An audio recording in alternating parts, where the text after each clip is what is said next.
자, 할렐루야. 예, 감사합니다. 오늘 제목 같이 한번 읽어보실까요? 제목입니다. 시작. 깨달음을 물으십니다. 아멘. 스승의 어떤 한 덕목이랄까요? 중요한 것 중에 한 가지가 무엇이냐면 가르치고 끝내는 자와 그 가르침이 실제로 그 가운데 남겨져 있는지를 확인하는가가 그 스승의 아주 중요한 덕목 중에 하나인 것 같아요. 나는 내 할 말 다 했으니까 끝났어. 맞습니다. 틀린 말은 아니에요. 그런데 자기에게 맡겨진 역할뿐만 아니라 그 역할을 통해서 이루어지는 조금 더 확장되는 것까지 생각한다면 가르침이 정확히 그들에게 숙지되어 있는지를 확인하는가 안 하는가도 되게 다른 것 같아요. 여러분들이 뭔가를 배울 때 여러분들이 누군가에게 뭔가를 가르쳐 줄 때 그냥 자기에게 맡겨진 어떤 기능적인 수준에서뿐만 아니라 그 관계적인 그 본질적인 것까지도 돌볼 수 있는 저와 여러분이 되기를 축복합니다. 이게 왜 중요하냐면요, 뭔가를 가르친다는 것은 시작부터 해서 최고의 수준까지의 그 과정을 이야기하는 거잖아요. 처음에 기타 배울 때 기타 구조에 대해서 배웁니다. 이거는 머리, 목, 몸통, 스트링 어디서부터 몇 번 줄까지. 그런데 그걸 대충 가르쳐 놓으면 나중에 이 플랫이라는 걸 할 때 몇 번 플랫에서는 무슨 의미 나고 이런 부분들을 잘 가르쳐 놓고 숙지시키지 않으면 그 다음에 코드를 가르칠 때 애먹기 시작합니다. 그러니까 뭐예요? 이전 단계가 완전히 숙지된 이후에 다음 단계로 넘어가면 시간도 단축되고 그러니까 배울 수 있는 재미와 효능도 달라지게 됩니다. 제가 예전에 알던 한 학생이 있었어요. 근데 드럼에 관심이 있어가지고 드럼 학원을 등록했습니다. 근데 드럼을 학원을 등록을 했는데 그 드럼 선생님이 조금 불성실했던 것 같아요. 드럼을 몇 달 동안 스트로크만 가르치고 있는 거예요. 1시간 동안 앉아서 그 친구는 계속 툭툭툭툭툭툭툭 이것만 계속 하는 거예요. 그러니까 이게 처음에는 뭐 배우는데 계속 그것만 가르치고 선생님은 옆에서 핸드폰만 하고 있으니까 애가 재미가 없겠죠? 그만둬 버리더라고요. 그리고 나서 다시는 드럼에 대한 이 관심을 보이지 않더라고요. 스승의 불성실함은 굉장히 중요한 역할을 하게 됩니다. 여러분, 우리의 스승이신 주님은 어떤 분이신가요? 무책임한 분이신가요? 나를 따라오라고 명령하신 주님은 그런 분이신가요? 아니요, 그렇지 않다는 거예요. 오늘 본문 말씀 가운데 그 의미가 우리에게 제시되고 있고 교훈되어져 있습니다. 여러분, 우리가 살아가면서 뭔가를 배우고 알아가는 과정 가운데 정말 우리가 각골랑망해서 붙잡아야 할 기준 중에 하나가 뭐냐면 내가 그렇게 생각한다가 중요한 게 아닙니다. 나는 그렇게 생각합니다가 중요한 게 아니에요. 그것이 맞는가 틀리는가가 중요합니다. 내가 그렇게 생각해도 그것이 맞지 않는 생각이면 뭐 해야 돼요? 고쳐야 돼요. 그렇죠? 나는 그렇게 생각하지 않아도 이게 맞다면 뭐 해야 돼요?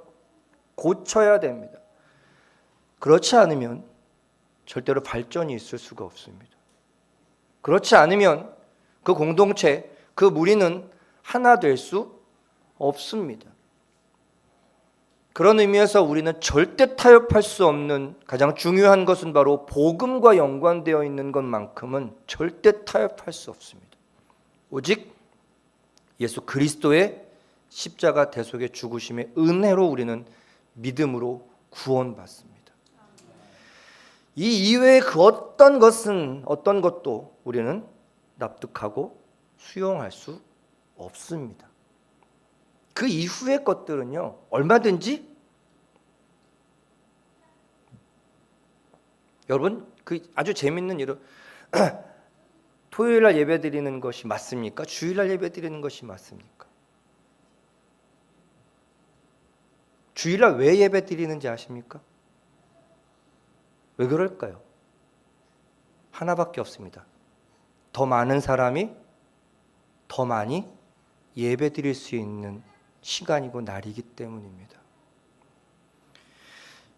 초대교회 당시에는 저녁에 모였어요. 하루 일과를 모두 마친 이후에, 그리고 회당에 모이거나 공동체에 모여서 예배를 드렸습니다. 왜였을까요? 그 당시는 자유시민이 없었어요. 굉장히 부족했습니다. 그러니까 뭐 한 거예요? 일 다 마치고 퇴근한 이후의 시간에 뭐 할 수 있어요? 가장 많은 사람들이 더 많이 나와서 예배 드릴 수 있었기 때문에 그 시간으로 정한 거예요. 그것 가지고 싸울 필요는 없습니다. 본인에게 맞는, 본인이 할 수 있는 부분에서 하는 거예요. 고집 피우실 것이 아니라는 이야기예요. 상황에 대한 정확한 인지가, 이것이 어떤 상황인지 깨닫고 이해하는 것에서부터 시작되는 지각이 가장 중요합니다. 복음 이외의 것에서는 이것이 맞아요. 그런데 이 상황과 이런 지각들을 제쳐놓고 나는 그렇게 생각한다라는 논리는 절대로 위험한 일이라는 사실을 기억하시기를 바랍니다. 모두 다 안 된다고 이야기하는 이유가 무엇인지, 왜 나는 다른지에 대한 이유가 무엇인지 우리는 이성적으로, 객관적으로, 물론 궁극적인 객관화란 있을 수 없지만 그 이유를 잘 생각해 보셔야 합니다.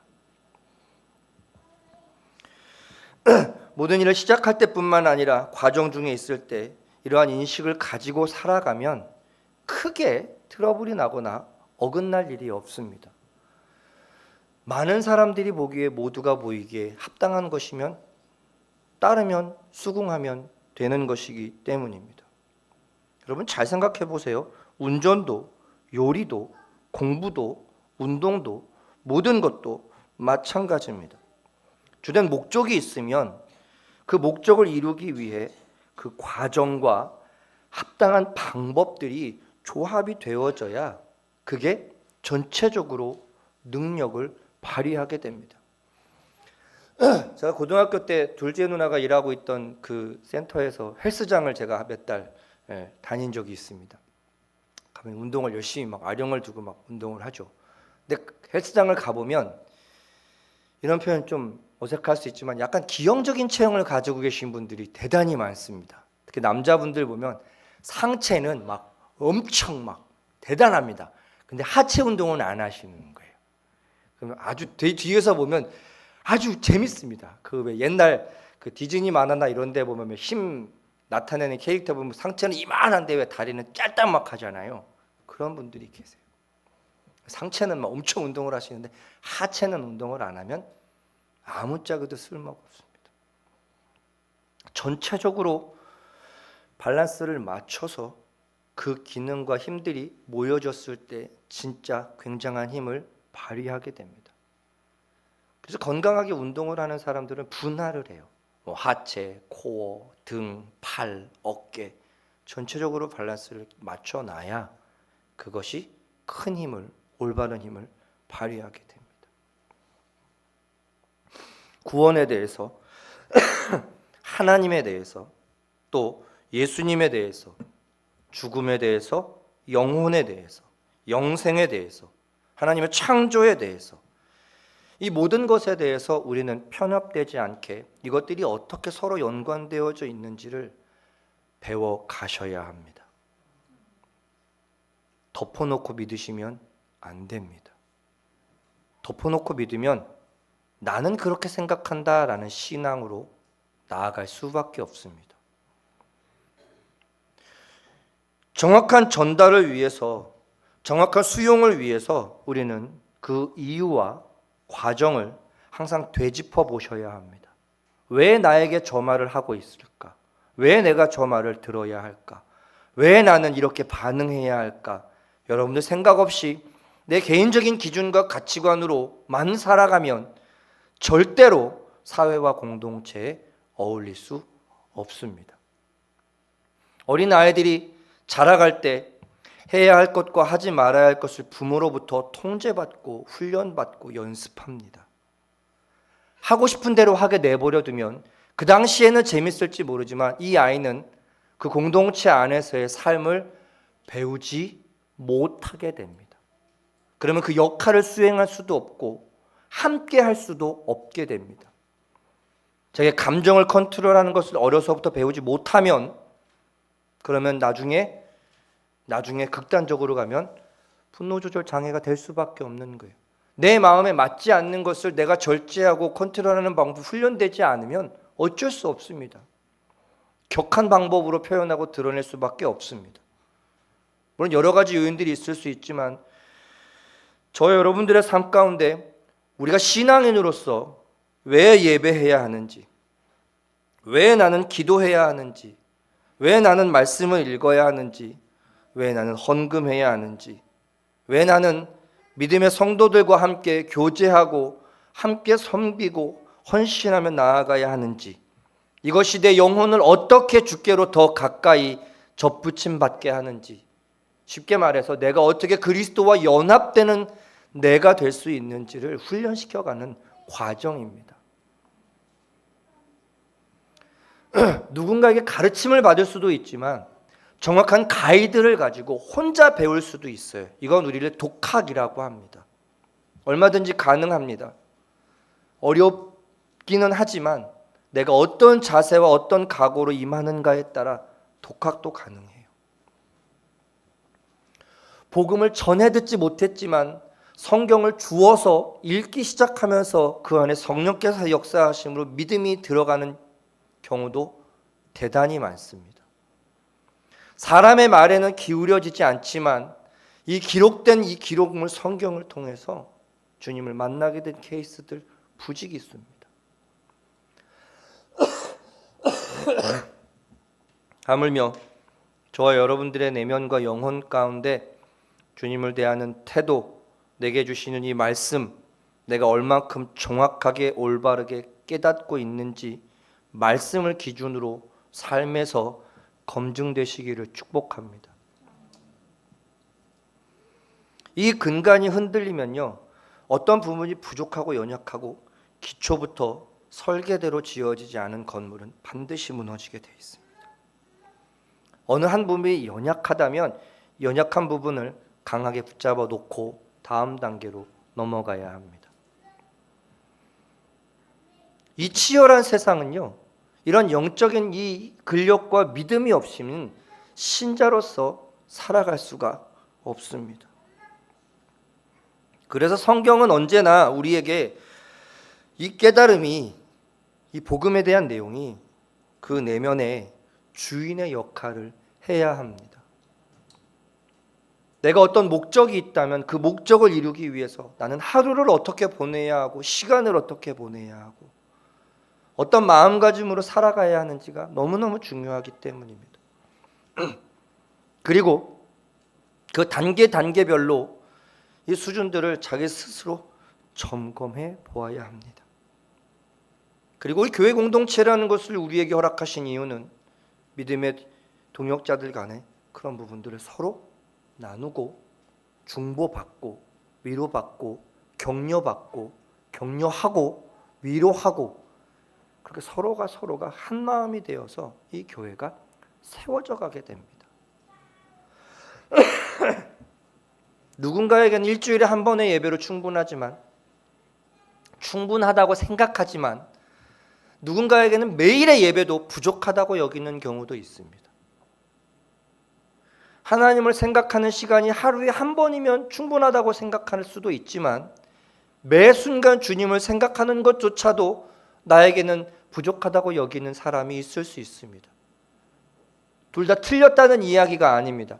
다만 하나님께서 더 기뻐하시는 것이 무엇인지 물어본다면 생각할 여지가 없습니다.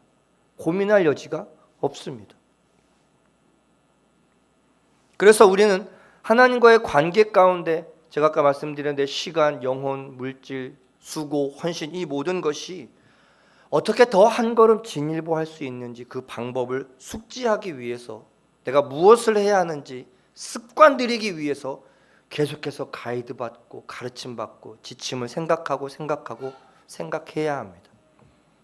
들을 귀 있는 자는 들을 수밖에 없습니다. 근데 들을 귀 있는 사람의 명제는 뭐예요? 듣고 행한다라는 전제가 있습니다. 백날 말해도 듣고 흘려버리면 아무 소용없습니다. 수영을 배울 때 머리를 들면 자연스럽게 어떻게 되는지 아십니까? 몸이 가라앉습니다. 왜 그러는지 물어보는 사람이 있고 물어보지 않고 강사의 말에 따르는 사람이 있습니다. 왜요? 수영 전문가가 머리를 들면 몸이 가라앉습니다. 네. 그리고 머리를 넣는 사람이 있고 아니 물에 빠져 답답한데 이걸 들어야죠. 토를 달고 이유를 물어보는 사람이 있습니다. 왜 그런지 아십니까?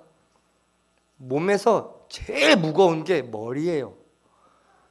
잘 생각해 보십시오. 이 무거운 게 올라가니 얘가 어떻게 되겠어요? 같이 뜰 수가 없습니다. 이렇게 해서 점점 가라앉는 거예요. 내 머리를 놓고 옆으로 호흡을 하면 몸이 뜹니다. 뜨는 걸로 만족할 수 없죠. 수영장 가서 제일 먼저 아이들에게 재밌게 가르치는 것 중에 하나가 그 새우뜨기라는 거 아십니까? 이렇게 쪼그리고 앉아서 머리를 물에 칵 초박는 거예요. 그러면 동동동동동 몸이 이렇게 구부러져 등이 동동동동 뜹니다. 한 3초 정도, 5초, 3초에서 5초 정도는 숨 참을 수 있잖아요. 그렇게 뜨게 해놓고 빙글 한 바퀴 돌려요. 그러면 이제 둥둥둥 돌다가 그 뜨는 놀이부터 시작해서 수영을 저는 배웠어요. 그러니까 물에 얼굴이 잠겨지는 것이 3초, 5초의 놀이를 통해서 두려움이 아니라 재미가 되기 시작합니다. 물에 뜨네. 생전 물에 안 뜰 것 같은 내가 물에 뜬단 말이에요. 얼마나 신기해요. 저 말 들으니까 물에 뜨는구나. 이제 물 뜨다 보면 무슨 욕심이 생겨요? 나도 가고 싶다 앞으로. 그러면 손과 발을 배우죠. 그런데 처음에는 호흡을 할 줄 모르니까 고개 쳐박고 숨의 한도까지 가기 시작합니다. 근데 이제 뭐 하기 시작해요? 숨 잘 참아야 1분이잖아요. 1분 가봤자 뭐 얼마나 가요. 근데 이제 호흡을 배우기 시작하면 수백 미터까지 갈 수 있습니다. 저와 여러분들이 하나님께 어떤 삶을 살아갈지를 고민하고 그 은혜에 대해서 생각한다면 그 과정을 통해서 한꺼번에가 아니라 점진적으로 더 숙달되어져야 한다는 사실을 기억하시기를 축복합니다. 수영을 배우면 내가 원하는 곳으로, 내가 원하는 방향으로 빠르게 나아갈 수 있습니다. 심지어 수영을 배우면 가지도 않고 그냥 제자리에 얼굴을 들고 그 몸에 서 있을 수 있는 수영도 배울 수 있습니다. 이전에는 얼굴 들면 분명히 몸이 가라앉았는데 손과 발을 어떻게 움직이니까 그 자리에 머리를 딱 세우고 설 수 있는 그런 경지까지도 가죠. 나중에는 사람을 구할 수 있는 경지까지도 배울 수 있습니다. 여러분, 교회에 참여하는 것, 직장, 어떤 공동체 소속으로서의 의미가 아니라 그 삶이 유지되고 깊어지는 것만큼 그 역할과 그 수위까지 올라가는 경지가 되셔야 합니다. 깨달았느냐고 물으시는 이유가 바로 거기에 있어요. 머리를 왜 머리를 수그려야 하는지를 깨닫지 못하면 절대로 그 몸에는 항상 힘이 들어가서 유영을 할 수 없게 됩니다. 여기서 깨달았냐라고 묻는 이 질문은 어떤 의미냐면 지각하다, 이해하다 이런 뜻이에요.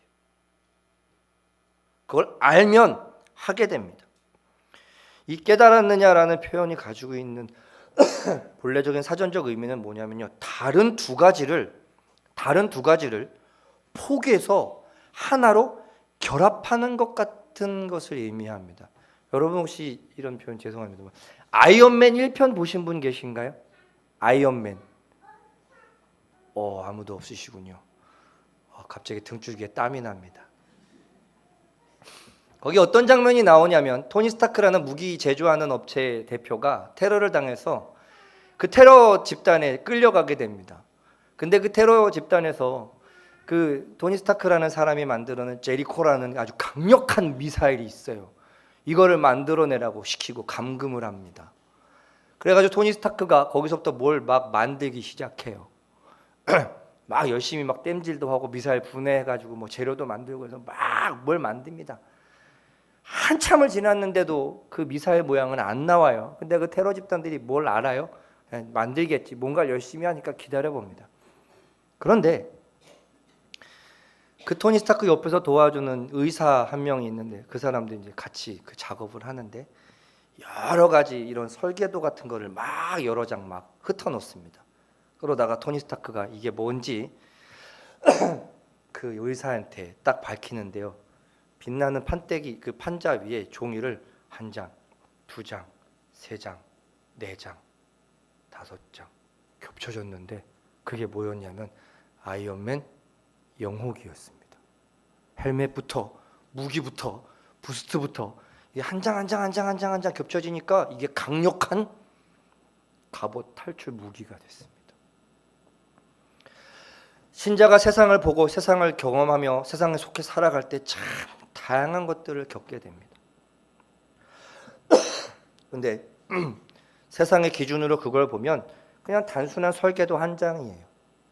근데 믿음의 눈으로 세상을 보면 이것이 하나님께서 왜 이것을 역사하셨는지, 왜 나를 여기에 붙여주셨는지, 왜 나를 저 사람과 만나게 하셨는지, 왜 나에게 이런 마음을 주셨는지, 왜 나에게 기도하게 하시고, 왜 나에게 예배하게 하시는지, 왜 나에게 수고하고 헌신하게 하시는지 그 모든 것을 조합해보면 하나님께서 나를 믿음의 사람으로 무장시키기 위한 훈련의 방법들이었습니다.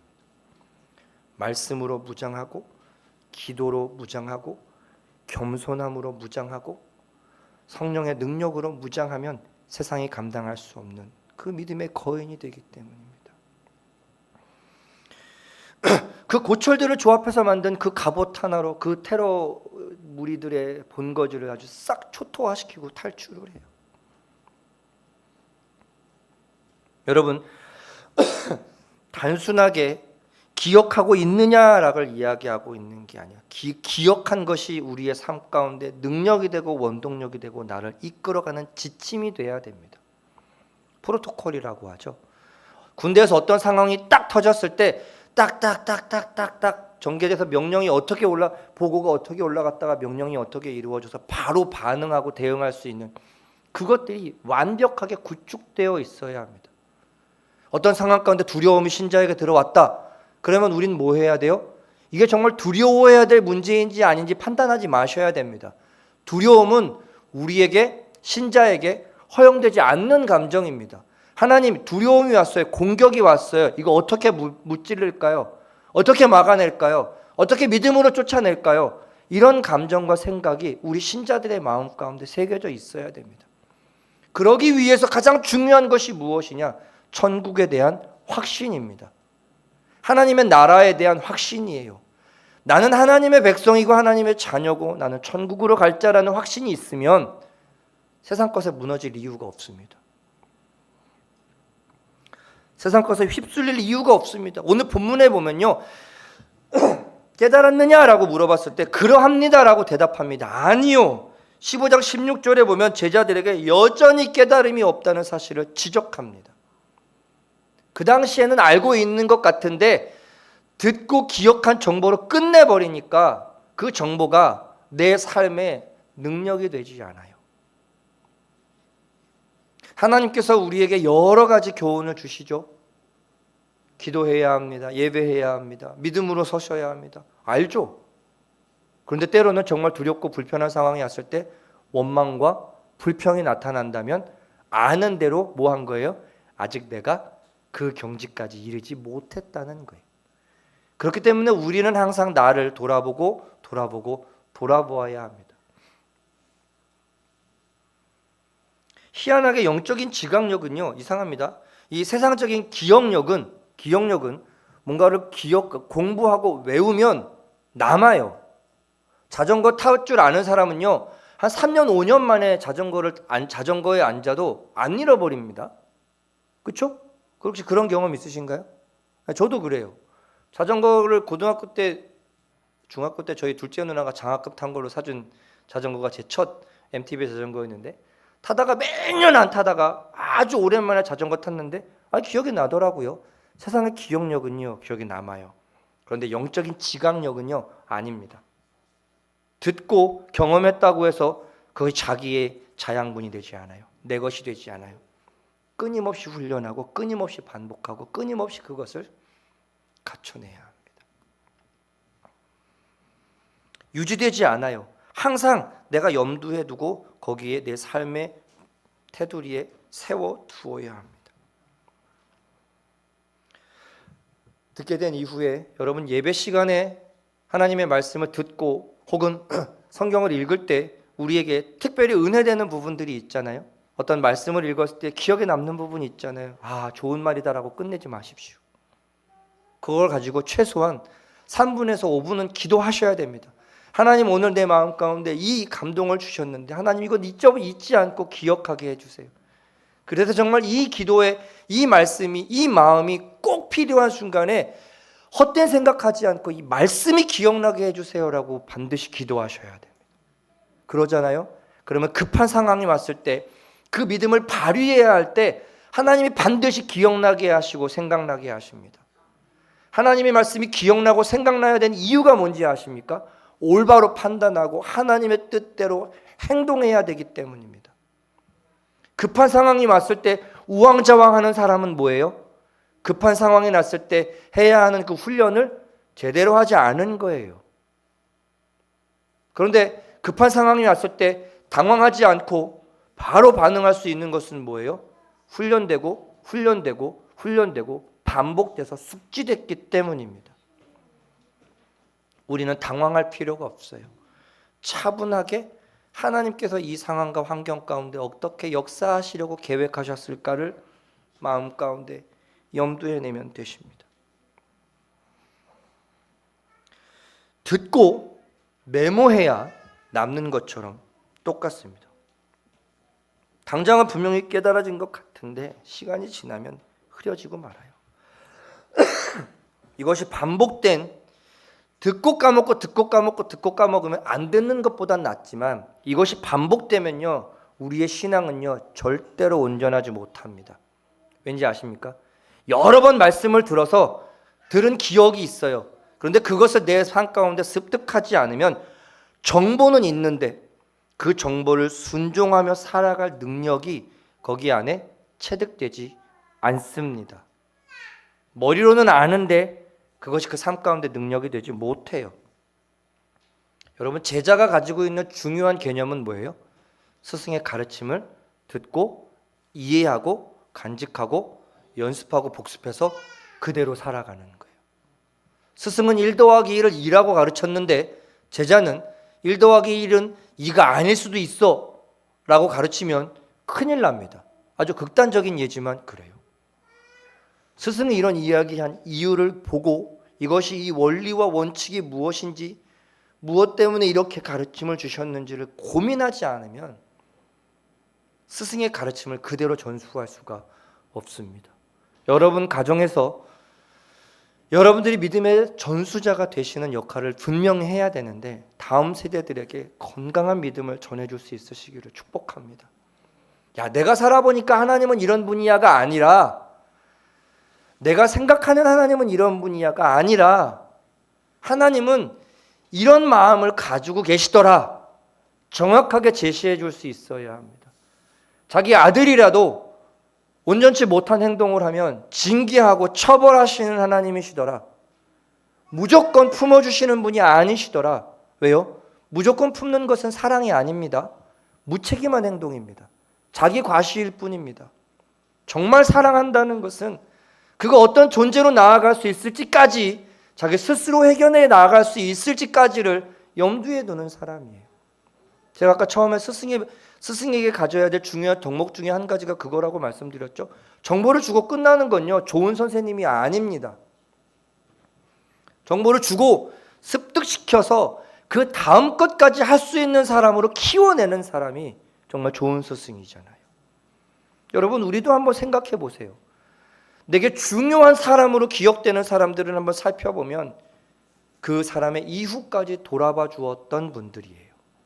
알려주고 끝나는 분이 아니라 알려주고 그 이후의 것까지 같이 훈련해 주셨던 분들입니다.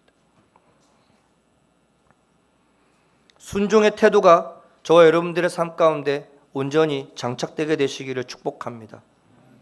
여러분, 그 가르침이요, 때로는 고난일 수도 있어요. 제가 어릴 때 태권도장을 다녔는데요, 제일 싫은 시간이 언제였냐면 수요일인가 금요일 날 하루 태권도는 안 하고 체력 단련을 시키셨어요. 그날은 뭐 하는 날이냐? 그냥 생으로 몸을 단련하는 날입니다. 제일 싫은 것 중에 하나가 가랭이 찢는 거였어요. 네. 죽을 것 같습니다. 가랭이를 벽에 앉혀놓고 가랭이를 딱 벌리게 해요. 그리고 사범님이 제 띠를 잡아요. 도망도 못 갑니다. 제 띠를 딱 잡고 뒤꿈치로 제 무릎 위에 허벅지를 쫙 밀어요. 그러면 바로 다리가 쫙 찢어져야 됩니다. 정말 고통스럽습니다. 뭐 한 번에 확 찢지는 않아요. 그러면 다치니까 서서히 그걸 찢어줍니다. 그 과정이 거친 이후에 검은 띠가 됐을 때 제 다리가 어디까지 찢어졌느냐, 벽 뒤에 딱 서가지고요, 다리를 쭉 올리면 요 엄지발가락이 머리 위에 콕 찍어지게 됐습니다. 정말 힘든 경지였지만 그 과정을 거치니까 다리가 쭉쭉 올라갑니다. 그러니까 이제 발차기가 어떻게 되겠어요? 진짜 그 텔레비전에서 보는 그 시범단이 하는 것처럼 다리가 일자로 쫙. 태권도 겨루기 할 때 거기까지 올릴 필요가 없어요. 그렇죠? 그 머리가 막 이렇게 큰 사람이 없잖아요. 자기 가슴까지만 발 올리면 거의 모든 발차기는 다 가능합니다. 근데 거기까지 올리기 위해서 더 많은 것을 수련하는 거예요. 그리고 그 과정이 되는 사람들에게만 주어지는 특권들이 참 많았습니다.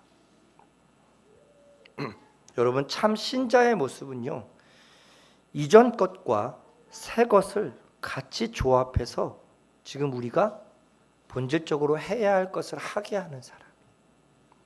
여러분, 구약 성경은 성경입니까? 아닙니까? 신약 성경은 성경입니까? 아닙니까? 그런데 많은 신자들이요, 구약의 말씀을 옛 것이라고 치부해버리고 신약만 따르는 무리도 있고요, 그렇지 않은 무리도 있습니다. 말씀을 대하는 우리의 태도는 곧 하나님을 대하는 태도입니다. 내가 판단하기에, 내가 생각하기에 이건 나에게 유익이 되니 취하고, 이건 좀 불편해, 쉽지 않아, 나중에 해야지, 이런 태도는 절대로 신자에게 납득되어질 수 없습니다. 여러분, 오늘 본문 말씀 가운데 나타나는 그 집주인이라는 표현이 있잖아요. 집, 일가족이라는 단어와 소유자, 통치자, 주인이라는 단어가 합성되어서 집주인이라는 표현입니다. 그러니까 뭐예요? 가장으로서 자기의 가족을 부양하기 위해서 내가 갖추어 놓은 것들을 쓰고 활용한다는 거예요.